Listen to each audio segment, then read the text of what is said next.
కేతువు ఒక అద్భుతం, ఒక విధ్వంసం. కేతు దశ ఒక టర్నింగ్ పాయింట్.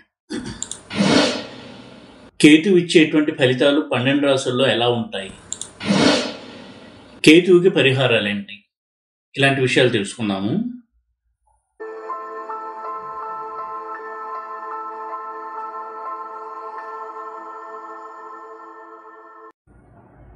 ఓం నమో వెంకటేశాయ. జ్యోతిషరత్నాకరం ఛానల్కి స్వాగతం. ఈ వీడియోలో కేతువు గురించినటువంటి కొన్ని విషయాల్ని తెలియజేస్తాను. కేతువు ఎంత ముఖ్యమైనటువంటి ఫలితాలు ఇవ్వగలిగేటువంటి గ్రహము, ఒక వ్యక్తి జాతకంలో కేతు మహాదశ రావడం అనేది ఎంత ముఖ్యమైన పాత్రను పోషిస్తుంది, కేతువుని ఎలా అర్థం చేసుకోవాలి, ఇలాంటి విషయాలు కొన్ని తెలియజేస్తాను. ఇంతకుముందు వీడియోలో కూడా నేను కేతువు గురించి చెప్పడం జరిగింది. అయితే మరికొన్ని పాయింట్స్ యాడ్ చేయాలి. అలాగే ఈ మధ్యలో వచ్చినటువంటి కొన్ని కన్సల్టేషన్స్, ఆ చార్ట్స్, వాటి నుంచి గ్రహించినటువంటి విషయాలని ఆధారం చేసుకుని కేతు గురించి కొన్ని విషయాలు చెప్దాము అనేటువంటి ఉద్దేశంతో ఈ వీడియో చేస్తున్నాను. కేతువు స్పిరిచువల్ ప్లానెట్గానే చాలామందికి తెలుసు. అంటే మోక్ష సాధనకి సహాయపడేటువంటి గ్రహం అని, చాలా మెటీరియలిస్టిక్ లాసెస్ ఇస్తాడని, అంటే భౌతిక సుఖాలన్నీ కూడా కట్ చేసి వైరాగ్యం వైపుకి నడిపించే గ్రహము కేతువు అనేటువంటి ఒక అభిప్రాయం ఉంది. కానీ కేతువు ఇటు భౌతిక సుఖాల్ని అలాగే ఆధ్యాత్మిక సాధనని రెండింటినీ ఇవ్వగలిగిన గ్రహము, బలంగా ఇవ్వగలిగినటువంటి గ్రహం. ఈ విధంగా మనం కేతువుని చూడాలి. అయితే ఏ గ్రహమైనా సరే రిలీజియస్గా ఒక జాతకుడిని ముందుకు తీసుకెళ్ళగలదు. అంటే అతను దైవభక్తి కలిగి సాధనలు చేస్తూ ముందుకు వెళ్ళగలడు. కానీ ఒక కేతువు మాత్రమే మోక్షం వైపుకు ప్రయాణం చేసేలాగా జాతకం నడిపించగలిగినటువంటి ప్లానెట్. కాబట్టి కేతువుకి మోక్షకారకుడు అని పేరు ఇవ్వబడింది. అదే ఎక్కువ హైలైట్ అయింది. కాబట్టి కేతువుని కేవలం స్పిరిచువల్ ప్లానెట్గానే చూడడం అలవాటు అయ్యి ఉంటుంది అనేది నా అభిప్రాయము. కానీ కేతువు అన్ని రకాల ఫలితాలని చాలా బలంగా ఇచ్చేటువంటి ప్లానెట్. అయితే కేతువు దగ్గర ప్రత్యేకత ఏమిటి అంటే, ఎంతటి నాస్తికుడైనా సరే కేతు మహాదశ వచ్చినప్పుడు కొంత స్పిరిచువల్ టచ్ అనేది వాళ్ళ లైఫ్లో ఉంటుంది. అంటే అటువంటి మనుషుల పరిచయము, ఆ వాతావరణంలో వీరు జీవించాల్సి రావడము, వారు ఒకవేళ ఉద్యోగం చేస్తున్నా అటువంటి వాతావరణంలో జాబ్ చేయాల్సి రావడము, ఇలాంటి పరిస్థితులను కొంతవరకు కేతు తీసుకొస్తాడు. కేవలం డిటాచ్మెంట్, కష్టాలు, వైరాగ్యము, ఒంటరితనము ఇవి మాత్రమే కాకుండా power, authority, political power, name and fame, celebrity status ఇవన్నీ కూడా ఇవ్వగలిగినటువంటి ప్లానెట్ కేతువు. కేతువు విలక్షణమైనటువంటి గ్రహము. కేతు ప్రభావిత వ్యక్తులు అంటాను నేను. అంటే కేతువు యొక్క ప్రభావం వాళ్ళ మనస్తత్వం మీద ఉన్నటువంటి వ్యక్తులు స్పెషల్గా ఉంటారు. వారి పూర్వజన్మ సాధన వలన వారికంటూ ఒక విలక్షణమైనటువంటి ఆలోచన ధోరణి, ఒక వైఖరి అనేది ఉంటుంది. సాధారణంగా వారిని ఎక్సెంట్రిక్ పీపుల్ అంటుంటాం. అంటే అంత సులువుగా ఎవరికి అంతుపట్టదు వారి యొక్క ఆలోచన ధోరణి. ఇటువంటి మనస్తత్వం ఉన్నటువంటి వ్యక్తులు కేతు వ్యక్తులు. కోపం ఎక్కువగా ఉంటుంది, చాలా స్ట్రాంగ్ అగ్రెసివ్ నేచర్ అనేది ఉంటుంది. షార్ట్ టెంపర్ కూడా ఎక్కువగా ఉంటుంది కేతువు లగ్నంలో ఉంటే సాధారణంగా. అలాగే కేతువు ఎక్కువగా ఆధ్యాత్మిక చింతన ఇవ్వడానికి ప్రయత్నించేటువంటి గ్రహంగా మనం చూడొచ్చు. లగ్నంలో ఉన్నప్పుడు కూడా ఆ పోకడలు ఉంటాయి. అయితే ఎప్పుడైతే గురువు యొక్క దృష్టి కేతువు మీద ఉంటుందో, గురువుతో కలిసిన కేతువు కంటే కూడా గురువు యొక్క దృష్టి ఉన్నటువంటి కేతువు చాలా చాలా శుభుడవుతాడు. ఆ వ్యక్తికి తప్పకుండా జీవితంలో దైవ సాధన అనేది ఉంటుంది. ముఖ్యంగా కేతు మహాదశ వచ్చినప్పుడు అలాగే సద్గురువుల యొక్క అనుగ్రహం అనేది వారి లైఫ్లో ఉంటుంది ఆ కేతు మహాదశలో. ఇంకా కొన్ని విషయాలు మనం గమనించవచ్చు. కేతు యొక్క అష్టోత్తర శతనామాలు తీసుకున్నట్టయితే అందులో కేతువుని జైమిని గోత్రజాయ నమః అనేటువంటి నామం ఉందంటే కేతువు జైమిని గోత్రంలో జన్మించాడు అని చెప్పబడింది. అంటే జైమిని మహర్షికి కేతువుకి సంబంధం ఉంది.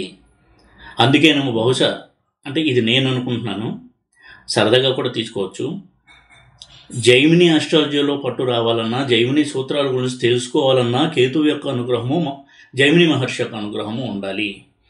కేతు మహాదశలో జైమిని సూత్రాలు నేర్చుకోవడానికి కూడా ప్రోత్సాహకరంగా ఉంటుందేమో ఇది కూడా వ్యూవర్స్ ఎవరికి వాళ్ళు టెస్ట్ చేసుకోవచ్చు. ఎందుకంటే జైమిని సూత్రాలే చాలా విలక్షణమైనటువంటి సూత్రాలు. అందరికీ తెలుసున్నది పరాశర సూత్రాలే. నేను ఒక్కడనే జైమిని అని చెప్తూ ఉంటాను. ఇంకా చాలామంది జెమిని అనేవాళ్ళు ఉన్నారు. అది జైమిని. నేను ఎప్పుడు సందర్భం వచ్చినా ఈ విషయాన్ని చెప్తూ ఉన్నాను. ఎవరన్నా కొత్త వాళ్ళు నా వీడియో చూస్తుంటే వాళ్ళకి తెలుస్తుంది అనే ఉద్దేశంతో ఎప్పుడు చెప్తూ ఉంటాను. జైమిని మహర్షి వ్యాసుడి ప్రధాన శిష్యుల్లో ఒకరు. వ్యాసుడు పరాశరుడు కుమారుడు కాబట్టి అంత దగ్గర సంబంధం ఉంది పరాశరుడికి జైమిని మహర్షికి. జైమిని సూత్రాలు కొంతవరకు కన్ఫ్యూజింగ్గా ఉంటాయి సాధారణంగా జ్యోతిష్యం నేర్చుకునేటువంటి వాళ్ళకి. ఎందుకంటే పరాశర సూత్రాల్లో స్థిరకారకత్వాలు, గ్రహ దృష్టులు ఇవి అలవాటు. అయితే పరాశర మహర్షే కారకత్వాలు అంటే ఆత్మకారకత్వం, అమాచకారక గ్రహం, అలాగే ఆరూఢాలు ఇవన్నీ చెప్పడం జరిగింది. దాన్ని ఆధారం చేసుకుని జైమిని మహర్షి ఎన్నో సూత్రాలు రచించాడు, దశా సిస్టమ్స్ ఇచ్చాడు. బహుశా నేను అనుకోవడం కేతు యొక్క అనుగ్రహము, జైమిని మహర్షి అనుగ్రహం ఉంటే జైమిని ఆస్ట్రాలజీ మీద పట్టు వస్తుందేమో. అది కూడా చాలా విలక్షణమైనటువంటి సబ్జెక్టు జైమిని ఆస్ట్రాలజీ. ఇక ఒక వ్యక్తికి లోపల దాగి ఉన్నటువంటి టాలెంట్ లేదా శక్తి, అతని సామర్థ్యము అతను కూడా గుర్తించకపోవచ్చు. కానీ దాన్ని సడన్గా బయటికి తీసుకొచ్చి దాని ద్వారా అతనికి నేమ్ అండ్ ఫేమ్, ఒక రికగ్నిషను, ఐడెంటిటీ ఇవన్నీ ఇచ్చేటువంటి ప్లానెట్ కేతువు. అంతవరకు ఆ రూట్లో లేని ఆ వ్యక్తి సడన్గా ఇంకొక రూట్లో పాపులర్ అవ్వడము. పవర్ అండ్ అథారిటీ కూడా ఇస్తారు కేతువు. భౌతిక సుఖాలని అత్యద్భుతమైనటువంటి పీక్ లెవెల్స్లో ఇచ్చేటువంటి వాడు కేతువు. నేను ఇప్పుడు ఉదాహరణగా ఎన్టీఆర్ గారి జాతకం చెప్తూ ఉంటాను. కేతువు ఆయన్ని ముఖ్యమంత్రిని చేశాడు. కేతు మహాదశలో ఆయన ముఖ్యమంత్రి అవడం జరిగింది. అంతవరకు సినిమా యాక్టర్గానే అద్భుతమైనటువంటి పాపులారిటీ పొందిన ఆయన తర్వాత ఎవరు ఊహించని రీతిలో, చరిత్రలో ఎవరు మరి రాలేరేమో అనే విధంగా ఒక్కసారిగా పవర్లోకి కూడా వచ్చారు అంత మెజారిటీతో. ఇలా చేయగలిగిన శక్తి కేతువుకు ఉంది.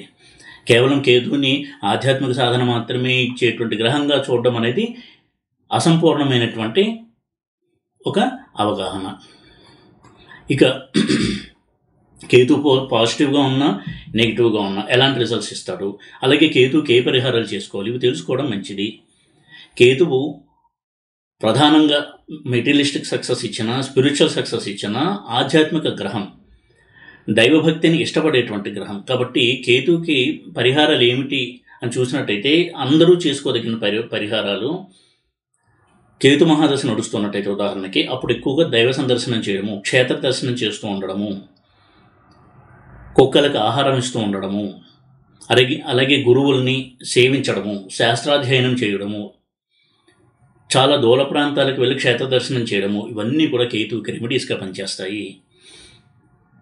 ఆ సమయంలో ఎంత ఆధ్యాత్మిక జీవనం గడుపుతారో వారికి జీవితంలో తర్వాత ఉదాహరణకి శుక్ర మహాదశ, తర్వాత రవి మహాదశ చాలా బాగా యోగించేటువంటి అవకాశం కూడా ఉంటుంది.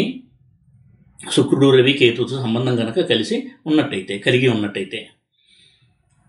ఇక కేతువు పాజిటివ్గా ఉంటే ఎలా ఉంటాడు, నెగిటివ్గా ఉంటే ఎలా ఉంటాడు. కేతువు కన్ఫ్యూజన్ మైండ్ని సూచిస్తాడు. ఉదాహరణకి చదువు అయిపోయి ఉద్యోగం ప్రయత్నాల్లో ఉన్న స్టేజ్లో కనుక కేతు మహాదశ వచ్చినట్టయితే వారు ఏ ఉద్యోగంలోనూ స్థిరంగా ఉండలేరు. కొన్నాళ్ళు కొన్ని జాబ్స్ చేసి మానేయడము, తర్వాత ఇంకొక జాబ్ చేయడము, దేంట్లోనూ తృప్తి అనేది ఉండదు. వారి మనసుకు నచ్చినటువంటి వృత్తిలో ఉండాలి, ఆ పని చెయ్యాలి అనేటువంటి బలమైన కోరిక ఉంటుంది. జాబ్ లేకుండా ఖాళీగా ఇంట్లో ఉండడం అయినా ఇష్టపడతారు తప్ప వారు మనసుకు నచ్చని పని మాత్రం వారు చెయ్యరు. చాలా ముక్కుసూటిగా ఉంటారు. ఆలోచనలో కూడా అంత క్లారిటీ ఉంటుంది కేతు యొక్క మహాదశ నడుస్తూ ఉన్నప్పుడు. ముఖ్యంగా కేతు లగ్నంలో ఉన్న, చంద్రుడితో కలిసి కేతు ఉన్న ఈ లక్షణం అనేది ఉంటుంది. వారు అందరిలాంటి వ్యక్తులుగా ఉండరు, మనకి స్పష్టంగా తెలుస్తూ ఉంటుంది వారి యొక్క ధోరణి. అలాగే ట్రావెలింగ్ని సూచించే గ్రహం కేతువు. ట్రావెల్ బిజినెస్లో ఉన్న వారికి, ఎక్కువ ట్రావెల్ ఉన్నటువంటి జాబ్స్లో ఉన్న వారికి కేతు మహాదశ మంచి ఫలితాన్ని ఇచ్చేటువంటి అవకాశాలు ఎక్కువగా ఉంటాయి. అంతేకాకుండా విదేశాలను సూచిస్తాడు కేతు. అందుకే కేతు దశ వచ్చినప్పుడు విదేశీ సంబంధమైన వ్యాపారాలు, విదేశీ వ్యక్తులతో ఎక్కువగా ట్రాన్సాక్షన్స్ చేయడము, వాళ్ళతో రావాల్సి వస్తూ ఉండడము, ఇలాంటివన్నీ జరుగుతూ ఉంటాయి. కేతువు సూక్ష్మ దృష్టి కలిగినటువంటి గ్రహము. లోతుల్లోకి వెళ్ళి పరిశీలన చేస్తాడు కేతువు. ఎలక్ట్రానిక్స్ ఆ లెవెల్లోకి వెళ్ళి ఆ విజ్ఞానాన్ని ఆవిష్కరిస్తాడు కేతువు. అందుకే కంప్యూటర్ సైన్స్, ఈసీఈ ఇటువంటి రంగాల్లో చదివేటువంటి వారికి కేతు ప్రభావం ఉంటుంది. అలాగే మన కంటికి కనిపించిన సూక్ష్మమైనటువంటి విషయాల్ని, శాటిలైట్ కమ్యూనికేషన్స్, ఆ వేవ్స్, వాటిని రూల్ చేసే ప్లానెట్ కేతువు. అయితే రాహుకి కేతువుకి తేడా ఏమిటి అంటే, రాహువు ఆ టెక్నాలజీ వల్ల తాను లబ్ధి పొంది పాపులారిటీ తెచ్చుకోవడము, ధనం సంపాదించడం అనేది చేస్తాడు. కేతువు ఆ టెక్నాలజీని అభివృద్ధి చేయడం మీద ఉంటారు. ఉదాహరణకి ఒక ఫ్లైట్ని డిజైన్ చేయడము, దాంట్లో టెక్నాలజీని ఇంప్రూవ్ చేయడం కేతువు చేస్తే, ఆ ఫ్లైట్లో ఒక పైలట్గా ఫ్లైట్ని నడపడం చేసేవాడు రాహువు. తన ప్రయోజనాన్ని పొందేవాడు రాహువు. ఇద్దరు అదే టెక్నాలజీకి సంబంధించినటువంటి వృత్తిని సూచిస్తారు. కానీ కేతు ఎప్పుడూ కూడా ఆడంబరాలు, బాహ్య ఆడంబరాలు, సుఖ సంతోషాలు, దాని నుంచి ఏదో పేరు ప్రఖ్యాతులు, డబ్బు ఇది కోరుకోకుండా కేవలం సబ్జెక్ట్ నాలెడ్జ్ మీద దృష్టి పెట్టడము, ఇంకా రీసెర్చ్ చేసి ఆ నాలెడ్జ్ని పెంచుకోవడము, డెవలప్మెంట్ చేయడము, ఇలాంటివన్నీ చేసే గ్రహం కేతువు. రీసెర్చ్ అండ్ డెవలప్మెంట్ అంటాం కదా, R&D వింగ్, దీన్ని సూచిస్తాడు కేతువు. కేతువు జ్ఞానాన్ని సంపాదించడంలో ఆనందం కలుగుతుంది. దానివల్ల ప్రయోజనాలు పొంది సుఖపడటం కంటే కూడా ఇంత ఆధ్యాత్మికపరమైనటువంటి చింతన కలిగిన గ్రహం కేతువు. డౌన్ టు ఎర్త్గా ఉంటారు, భేషజాలకు దూరంగా ఉంటారు. అసలు భేషజం తెలియదు వారికి. ఇటువంటి మెంటాలిటీని ఇవ్వగలడు కేతువు. అలాగే కేతువు అంటేనే సక్సెస్ని సూచించే గ్రహం. దేవాలయాల్లో ఉండేటువంటి ధ్వజాన్ని సూచిస్తాడు కేతువు. ధ్వజం అంటే సక్సెస్కి ఒక సూచన. అలాగే అన్నిటికంటే పైనుండి ఆకాశాన్ని చూస్తూ ఉంటుంది. అంటే ఉన్నతమైన విషయాలను సూచించేటువంటి జ్ఞానాన్ని చెప్తూ ఉంటాడు కేతువు. అదేవిధంగా కేతువు నెగిటివ్గా ఉంటే అంత ఎత్తు నుంచి కూడా కింద పడేస్తాడు. ఒక్కొక్కసారి చూడండి, మెట్లు దిగుతూ కాలు జారి కింద పడ్డము, అలాగే కొంతమంది మేడ నుంచి దూకి కిందకి దూకి సూసైడ్ చేసుకుంటూ ఉంటారు. అక్కడ కేతువు ప్రభావం ఉన్నట్టు. ఇలా పాజిటివ్, నెగిటివ్ రెండు కోణాలు ఉంటాయి కేతువులో. అలాగే సడన్గా యాక్సిడెంట్స్ చేయడము, ఫైర్ యాక్సిడెంట్స్, మాస్ కిల్లింగ్స్, ఒక బస్సు ప్రమాదం, రైలు ప్రమాదం జరిగి ఎంతోమంది చనిపోవడం, ఒక ఫ్లైట్ ప్రమాదం జరిగి ఎంతోమంది చనిపోవడం, ఇవన్నీ కేతువు యొక్క ప్రభావం వల్ల జరుగుతూ ఉంటాయి. అనూహ్యంగా లిప్తపాటులో క్షణకాలంలో ఘోరమైన ప్రమాదాలు జరగడం, ఇవన్నీ కేతు ప్రభావంతో జరిగేటువంటి ప్రమాదాలు. అందుకే వారి మెంటాలిటీ కూడా ఎప్పుడు ఒక రకంగా ఉండదు. ఎప్పుడు ఎలా ఉంటారో తెలియదు కేతు ప్రభావిత వ్యక్తులు. వారికి ఎప్పుడు కోపం వస్తుందో తెలియదు, ఎప్పుడు ఆనందం వస్తుందో తెలియదు. కోపం వస్తే ఎంత అగ్రెసివ్గా అవుతారో కూడా ఊహించలేం. ఈ విధమైనటువంటి ఆటుపోట్లను సూచిస్తాడు కేతువు. ఇక వైలెంట్ యాక్షన్స్, క్రిమినల్ యాక్షన్స్, ఇలాంటివి సూచించే గ్రహం కూడా కేతువే. కేతు అంటే కేవలం ఏదో ఆధ్యాత్మిక సాధన ఇచ్చే గ్రహమే కాదు. హార్డ్ కోర్ క్రిమినల్స్ని, అలాగే ఇల్లీగల్ వ్యాపారాలు చేసేవారిని, అందులో మళ్ళీ వైలెన్స్ని యాడ్ చేసే వాళ్ళని, వీళ్ళందరినీ రూల్ చేసే ప్లానెట్ కేతువే. చాలా తీవ్రమైనటువంటి మనస్తత్వం. తన లబ్ధి కోసం ఎదుటి వాళ్ళని నిర్మూలించడానికి కూడా వాళ్ళు సంకోచించారు. కేతు ప్రభావం కనుక్కున్నట్టయితే, ముఖ్యంగా కుజ కేతు ఇలాంటి కాంబినేషన్స్ కనుక ఉన్నట్టయితే, సైకో కిల్లర్స్, మాస్ కిల్లింగ్, ఇలాంటివన్నీ చేయించేవాడు కేతువు. దానికి ఆపోజిట్లో కనుక చూసినట్టయితే, వైరాగ్యంతో ఎప్పుడూ ఒంటరిగా ఉండేవాడు కేతువు. తన లోకంలో తను ఉంటూ, అది ధ్యానం చేసుకుంటూ ఉండడం కావచ్చు, లేదా తనకు సంబంధించినటువంటి సబ్జెక్టు గురించి ఆలోచిస్తూ ఉండడం కావచ్చు, తనలో తాను ఆలోచిస్తూ ఆనందాన్ని పొందేవాడు కేతు వ్యక్తి. ఒక మ్యారేజ్కి వెళ్ళినా, ఒక ఫంక్షన్లో ఉన్నా, 10 మందిలో ఉన్నా కానీ వాళ్ళు ఒక మూలకెళ్ళి నించునే లేదా కూర్చొని వాళ్ళ పని వాళ్ళు చేసుకుంటూ ఉంటారు, వాళ్ళ ఆలోచన వాళ్ళు చేసుకుంటూ ఉంటారు.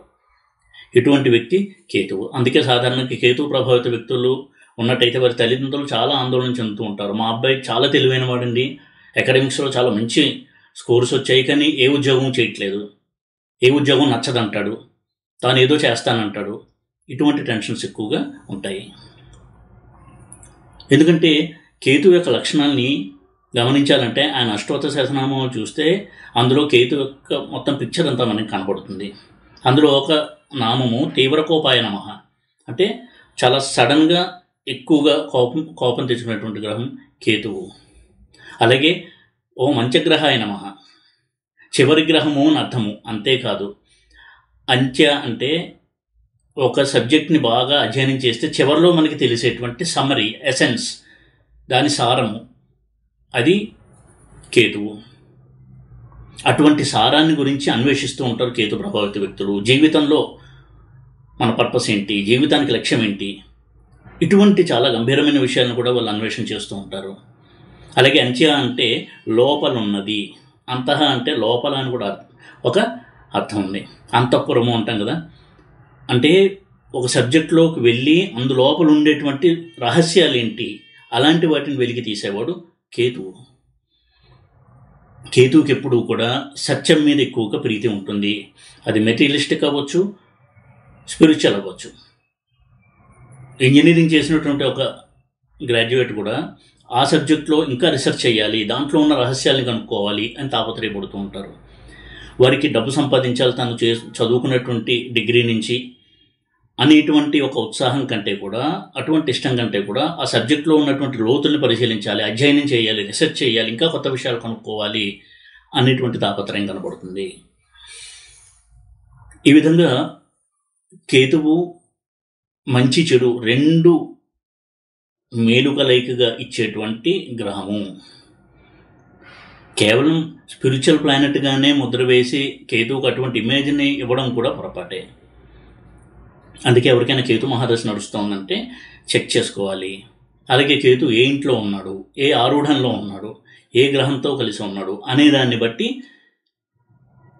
ఆ వ్యక్తి యొక్క నేచరు లేదా అతని కెరియర్ ఎలా ఉండబోతుంది, ఫినాన్షియల్ స్టేటస్ ఎలా ఉంటుంది అనేది మనం అంచనా తెచ్చుకోవాలి.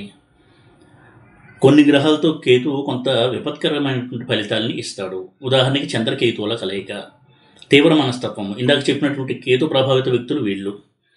ఎప్పుడు ఎలా ఉంటారో తెలియదు, ఆలోచనలో కన్ఫ్యూషన్ ఎక్కువగా ఉంటుంది, చాలా తెలివైన వారు అయి ఉంటారు, కానీ ఎప్పుడు కూడా ఒక స్థిరమైనటువంటి అభిప్రాయాన్ని కలిగి ఉండరు. తమ అభిప్రాయాన్ని మార్చుకుంటూ ఉంటారు, సిద్ధాంతాలని మారుస్తూ ఉంటారు.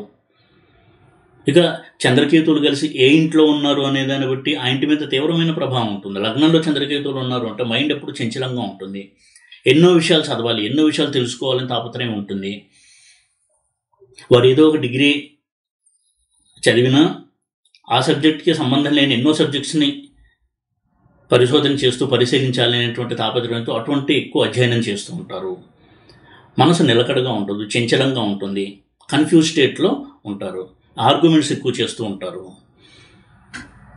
తాము ఎప్పుడూ కూడా తనకున్న జ్ఞానాన్ని ప్రదర్శించాలి, ఎవరన్నా తనని క్వశ్చన్ చేస్తే వారి వాదనతో వారిని ఖండించాలి, ఇటువంటి ఒక అభిప్రాయం ఉంటుంది. అందుకే ఒక్కొక్కసారి తమ వాదంతో ఎదుటి వ్యక్తిని విసిగించి ఇంకా వీళ్ళ జోలికి వెళ్ళకూడదురా బాబు అనేటువంటి స్థితి కూడా వీరు తీసుకొస్తూ ఉంటారు. తిక్క మనిషి అంటుంటాం కదా, అలా కూడా ఉంటారు చంద్రకేతువులు కలయికుంటే. లగ్నంలో కేతు ఉంటే కూడా ఈ పోకళ్ళు ఉంటాయి. వీళ్ళందరూ కేతు ప్రభావిత వ్యక్తులు. అలాగే రవికేతువుల కలయిక అగ్రెసివ్ నేచర్ను చూపిస్తుంది. ఈగోని బాగా హైలైట్ చేసి తను అనుకున్నది ఎవరన్నా వ్యతిరేకిస్తే తీవ్రంగా రియాక్ట్ అవ్వడము, వైలెంట్గా రియాక్ట్ అవ్వడము, ఇటువంటి నేచర్ను కూడా సూచిస్తుంది. ఉద్యోగంలో తమ ఈగో వలన కొన్ని పొరపాట్లు చేసి చిక్కుల్లో ఇరుక్కుంటూ ఉంటారు. ఫాల్స్ ఈగో, ఎక్సెస్ ఈగో వల్ల చాలా సమస్యలను కొని తెచ్చుకుంటూ ఉంటారు. కుజకేతువుల కలయిక ర్యాష్, ఇంపల్సివ్, అంటే అనుకున్న వెంటనే అయిపోవాలి, చాలా వైలెంట్గా ఉండడము, ఎవరన్నా తను వ్యతిరేకిస్తే తీవ్రంగా విరుచుకుపడము, ఇటువంటి స్వభావం ఉంటుంది. బుధకేతువుల కలయిక ఇది చాలా డెలికేట్ కాంబినేషన్గా చెప్పాలి. సడన్గా ధన నష్టము, పవర్ లాస్, ఉద్యోగంలో ఉన్న వారికి సడన్గా ఉద్యోగం పోవడము, బిజినెస్లో ఊహించని ఒక ఎదురుదెబ్బ తగలడము, క్రైసిస్లోకి వెళ్ళడము, ఓడలు బళ్ళు అవుతాయి అంటాం కదా, అటువంటి సిచ్యువేషన్ తీసుకురావడము, ఇవన్నీ చేస్తాడు కేతువు. గురుకేతువుల కలయిక ఇది చాలా మంచిది. కేతు యొక్క చాలా నెగిటివ్ ఎఫెక్ట్స్ని తగ్గించేటువంటి కలయిక గురుకేతువుల కలయిక. శుక్రకేతువుల కలయిక ఇది మంచిదే బిజినెస్ పర్పస్లో, అంటే బిజినెస్గా ఎదగడానికి, బిజినెస్ పరంగా సక్సెస్ అవ్వడానికి ఇది మంచిది, కానీ రిలేషన్షిప్స్ ప్రాబ్లమ్స్ ఎక్కువగా ఉంటాయి. భార్యాభర్తల రిలేషన్లో ప్రాబ్లం ఉంటుంది, లవర్స్ రిలేషన్లో ప్రాబ్లం ఉంటుంది, ఏ రకమైన రిలేషన్ అయినా సరే అందులో ప్రాబ్లమ్స్ ఉంటాయి ఈ కలయిక వల్ల. శనికేతువుల కలయిక ఇది కూడా ఎన్నో డిసప్పాయింట్మెంట్స్ని, నిరాశల్ని కలిగించేటువంటి కలయిక. ఎంత కష్టపడినా ఫలితం రాదు.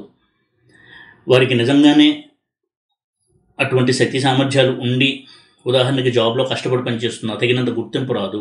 వారికి రావాల్సిన గుర్తింపు కూడా వారికి రాదు, చాలా లేటుగా వస్తుంది ఒకవేళ వచ్చిన. ఈ విధమైనటువంటి సమస్యలను ఇస్తాడు కేతువు ఈ గ్రహాలతో కనుక కలిసి ఉన్నట్టయితే. అయితే కేవలం స్థానాలనే కాకుండా కేతువు ఉన్నటువంటి రాశిలో ఏ ఆరూఢం ఉంది, ఇలాంటివి కూడా స్టడీ చేయాలి. ఉదాహరణకి సప్తమారూఢము, దాన్ని దారపాదము అంటూ ఉంటాను. ఈ దారపాదం ఉన్న ఇంట్లో కనుక కేతు ఉన్నట్టయితే మ్యారిటల్ ప్రాబ్లమ్స్ వస్తాయి. ముఖ్యంగా అమ్మాయి కనుక ఉన్నట్టయితే భర్త చాలా అగ్రెసివ్ నేచర్ ఉన్న భర్త రావడము, తీవ్ర కోపం ఉన్నటువంటి భర్త రావడము, మ్యాన్ హ్యాండ్లింగ్ చేసేటువంటి భర్త రావడము, అంటే ఫిజికల్గా అబ్యూస్ చేయడము, కొట్టడము, ఇటువంటి పనులు చేసేటువంటి భర్త ఉండడము, ఇలాంటి వాటికి ఎక్కువగా అవకాశం ఉంది. ఇప్పుడు ఇలాంటి వాటికి ఎక్కువగా దోహదం చేస్తూ ఉంటాడు కేతువు. అలాగే ప్రతి హౌస్కి, ప్రతి స్థానానికి ఆరూఢాన్ని కనుక్కోవచ్చు. లగ్నం యొక్క ఆరూఢానికి లగ్నారూఢం అని పేరు, సెకండ్ హౌస్ యొక్క ఆరూఢానికి ద్వితీయారూఢము లేదా ధనారూఢము అని పేరు. అలాగే సెవెంత్ హౌస్ యొక్క ఆరూఢానికి సప్తమారూఢము లేదా దారపాదము అని పేరు. ఈ విధంగా చూసినప్పుడు సిక్స్త్ హౌస్ యొక్క ఆరూఢము, ఎయిత్ హౌస్ యొక్క ఆరూఢము, వీటికి షష్టారూఢము, అష్టమారూఢము అని పేరు. ఒక్కొక్కసారి ఈ రెండు ఒకే రాశిలో ఉంటాయి. అందులో కనుక కేతు ఉన్నట్టయితే తీవ్రమైనటువంటి పరిణామాలను ఇస్తారు. తన యొక్క మహాదశలో ఊహించినటువంటి కష్టాలు, డౌన్ఫాల్, అవమానాలు, అనారోగ్య సమస్యలు, యాక్సిడెంట్స్ ఇవన్నీ చేయించేటువంటి గ్రహం కేతువు. షష్టారూఢము, అష్టమారూఢము ఒకే ఇంట్లో ఉంటే దాన్ని పరిశీలన చెయ్యాలి. ముఖ్యంగా అటువంటి రాశిలో కేతు ఉండి కేతు మహాదశ కనుక వస్తున్నట్టయితే. ఈ విధంగా కేతు మహాదశ ఎవరికైనా రాబోతోంది అంటే కేతు యొక్క ప్లేస్మెంట్ ఎలా ఉంది, ఎంతవరకు పాజిటివ్ రిజల్ట్స్ ఇస్తాడు, ఎంతవరకు నెగిటివ్ రిజల్ట్స్ ఇస్తాడు, ఒకవేళ నెగిటివ్ రిజల్ట్స్ ఇస్తే ఎలాంటి రిజల్ట్స్ ఉండొచ్చు, ఏ విధమైన జాగ్రత్తలు తీసుకోవాలి, ఇలాంటివన్నీ కొంత అవగాహన తెచ్చుకొని కేతువుకు రెమెడీస్ చేసుకుంటూ ఉన్నట్టయితే వీలైనంత వరకు నష్ట నివారణ చాలా మటుకు చేసుకోవచ్చు. ఇటువంటి ఒక అవగాహన కలిగి ఉండడం మంచిది అని తెలియజేయాలనే ఉద్దేశంతో వీడియో చేస్తున్నాను. ఈ వీడియో కనుక మీకు నచ్చినట్టయితే లైక్ చేసి, షేర్ చేసి, సబ్స్క్రైబ్ చేయండి. ఓం నమో వెంకటేశాయ.